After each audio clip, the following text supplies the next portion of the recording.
শ্যাম সুন্দর কি, শ্যাম সুন্দর কি। বাহ, তো সকলেই আমরা এবার এসেছি বৃন্দাবনের মাঝে।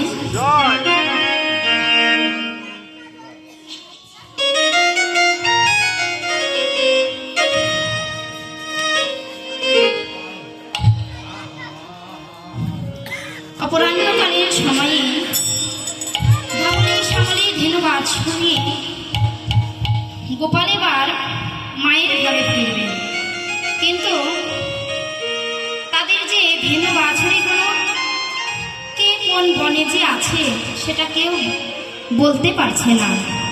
তাই শ্রীরামকে ডেকে ডেকে বলছে, ওরে শ্রীরাম, ওরে পাল জড়ো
বেলা অবসান হয়ে গেছে, গগনে আর বেলা নেই। আমরা যে ঘন ঘন বিষম খাইতেছি, আমার মা বুঝি আমাদেরকে কতই না ডাকছে। শ্রীরাম বলছে, তোর সে কথা, মা রইল ঘরে আর তুই রইলি বনে, মা সে তোকে ডাকছে, তুই কথা বুঝলি কেমন করে? বলছে, ওরে শ্রীরাম, এই ডাক যে বড় মরমের ডাক, এই ডাক যে কর্ণের ডাক, এই ডাক কানে শোনা যায় না, এই ডাক কেবল পরাণ দিয়েই অনুভব করতে হয়।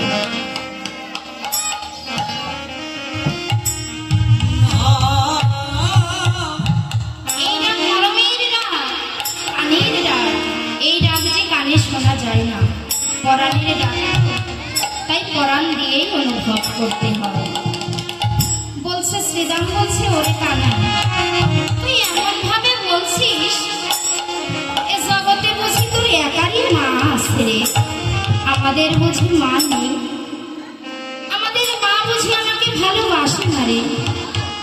তুই যে রাগ করছিস শ্রীদাম, তোদের ঘরে তো তোদের বোন আছে, আর একটা ভাই আছে, তোকে কাছে না পেলেও প্রাণের জ্বালাটা তাদের বুকে নিয়ে জোর। কিন্তু আমার মায়ের আমি সারা যে আর কেউ নেই। বলছে, তাই নাকি রে? তুই এমন ভাবে বলছিস? না না, আমি সত্যি বলছি রে। তবে একদিনের কথা তোর কাছে আমি বলি শোন। একদিন কি হয়েছিল জানিস? বলে, একদিনের কথা বলি শোন। একদিন নবনী চুরি করে মায়ের কারণ ভৎসনার ভয়ে লুকিয়েছিলাম ঘরের কোণে। মা আমাকে ঘরে খুঁজে না পেয়ে প্রতিবেশীর দ্বারে দ্বারে গিয়ে বলল, ভিখারির মতো বলল, ওরে দিদি, তোমরা আমার মনি চোরা দুষ্টু গোপালকে দেখেছো নাকি? ওকে একদম না দেখতে পেলে যে আমি মরমে মরে যাই। তোমাদের মা তখন বলল, না গো যশোদে, তবে আজ তোমার গোপাল আসেনি, তবে একদিন এসেছিল জানো? সেদিন যখন তোমার মনীষরা গোপাল এসেছিল, আমি তাকে হাতে নাতে ধরেছিলাম, বলেছিলাম, ওরে গোপাল, এভাবে পরের ঘরে নকলি চুরি করে খেতে নেই, কতটুকুই বা খাবি তুই, কেবল চাইলেই তো দিতে পারি। কিন্তু তোমার গোপাল কখনো চাইবে না, অনিষ্ট করবে, ছড়িয়ে ছিটিয়ে দেবে, মুঠো মুঠো বানরদের বিলিয়ে দেবে, তবু তোমার গোপাল নমন চাইবে না। সেদিন আমি তোমার গোপালকে ডেকে বলেছিলাম, রে গোপাল, তুই এভাবে পরের ঘরে নুনি চুরি করে খাসনি। মায়ের কথা আমার ছেলের আঘাতের মতো লেগেছিল। বলেছিলাম, ওগো মা, আমি তো জানি না কোনটা নিজের ঘর আর কোনটা পরের ঘর। আমি তো কেবল জানি বৃন্দাবনের সকল ঘর কেবল আমার নিজের ঘর। বৃন্দাবনের সকল বৃক্ষ তরুলতা পশু পাখি সকল আমার নিজের। তুমি